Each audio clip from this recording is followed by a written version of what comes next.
देखिए, आज मैं आपको एक ऐसी घटना से रूबरू करवाने जा रहा हूं जो आपके दिल को झकझोर कर रख देगी।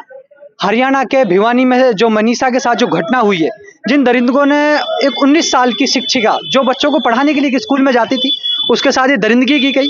तो आज हमारे तिजारा के अंदर एक कैंडल मार्च निकाला जा रहा है युवा साथियों की तरफ से। वो सरकार को एक संदेश देना चाहते हैं कि उन जो उस मामले में दोषी हैं, उनको लेकर किस तरह का प्रोटेस्ट तिजारा के अंदर किया गया। तो सीधा हम उनसे बात करेंगे। भाई साहब, क्या नाम है? प्रीतम पहाड़िया। प्रीतम, देखिए, जिस तरह हमारी बहन मनीषा के साथ भिवानी हरियाणा के अंदर जो ये मामला सामने आया है, क्या कहना चाहेंगे? मैं तो ये कहना चाहता हूँ कि सब फांसी की सजा होनी चाहिए बस, और बहन बेटियों के लिए एक सख्त कानून बने। देखिए, हर घर में बहन बेटियां होती हैं, जिस तरह इस गुड़िया के साथ किए गए, हम बयान नहीं कर सकते उस मामले को, लेकिन आप लोग एक युवा हो, जिस घर में बहन बेटियां होंगी, क्या संदेश देना चाहेंगे सरकार को? क्या कहना? मैं तो सरकार से ये कहना चाहता हूँ, बहन बेटियों को सम्मान करें और जो भी उनके उचित न्याय जो कर सके वो करें। क्या कहेंगे? देखो, अपने भारतीय संस्कृति में पहले से कहा जाता है, यत्र नार्यस्तु पूजन्ते तत्र रमन्ते देवता।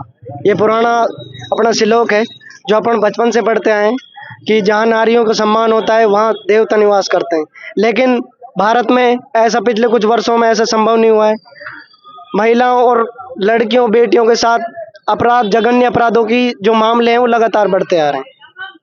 तो मैं सरकार से गुजारिश करना चाहता हूँ कि ऐसे मामलों के ऊपर सख्त से सख्त कानून बनाया जाए और दरिंदों को सख्त से सख्त सजा दी जाए।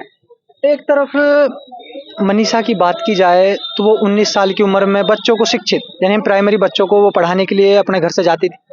जिस तरह उनके साथ एक घटना पेश आई, एक तरफ हमारे पूरे भारत देश को एक बात करें, फिर हमारे जो महिला समाज है उसके लिए बहुत बड़ी घटना है।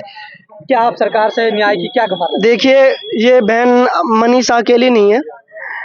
जो कल की भी एक बात है, हनुमानगढ़ के अंदर दो बहनों को, 13 साल की एक लड़की थी, एक 10 साल की थी, उन दोनों बहनों को एक साथ गोली मार दी गई। तो बेटियां पहले से ही सुरक्षित नहीं है।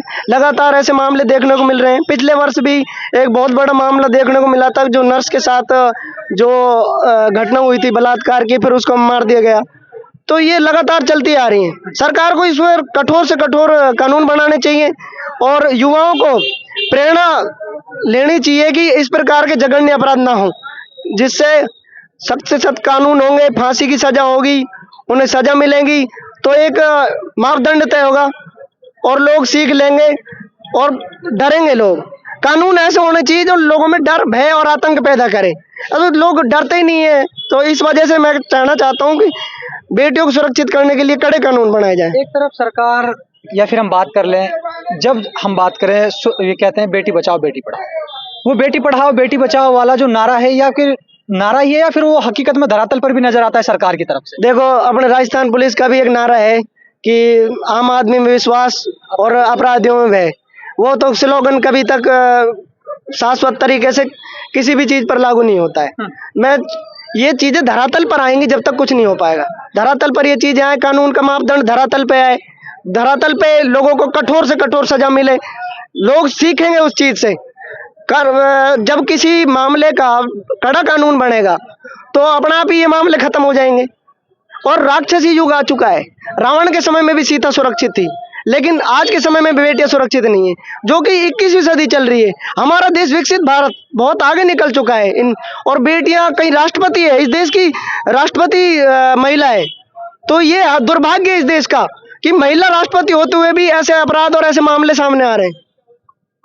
देखिए, भैया ने पूरे विस्तार से किस तरह की इस घटना को लेकर बात की गई। जिस देश की राष्ट्रपति एक महिला हो, उस देश के अंदर न महिला का सम्मान होता है, न महिला को सुरक्षा दी जाती है।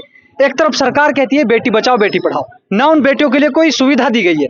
भाई साहब, देखिए, हर तरह के मामले, जैसे कि भैया ने बताया, हमारे देश में आए न आए दिन बेटियों के साथ अत्याचार, लेकिन सरकार 2-4 दिन प्रोटेस्ट चलते हैं, उसके बाद सब चीज बंद हो जाती है, सब लोग भूल जाते हैं।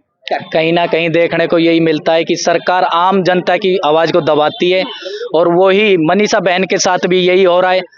2-3 दिन पहले प्रोटेस्ट अच्छा था, लोहारू में देखने को मिल रहा था, आम नागरिक सड़कों पे थे, लेकिन कहीं ना कहीं जो महापंचायत चल रही थी उन्होंने सुलझेड़ा हुआ है, उन्होंने समाधान निकाला है कि सरकार कुछ ना कुछ कठोर कदम उठाएगी।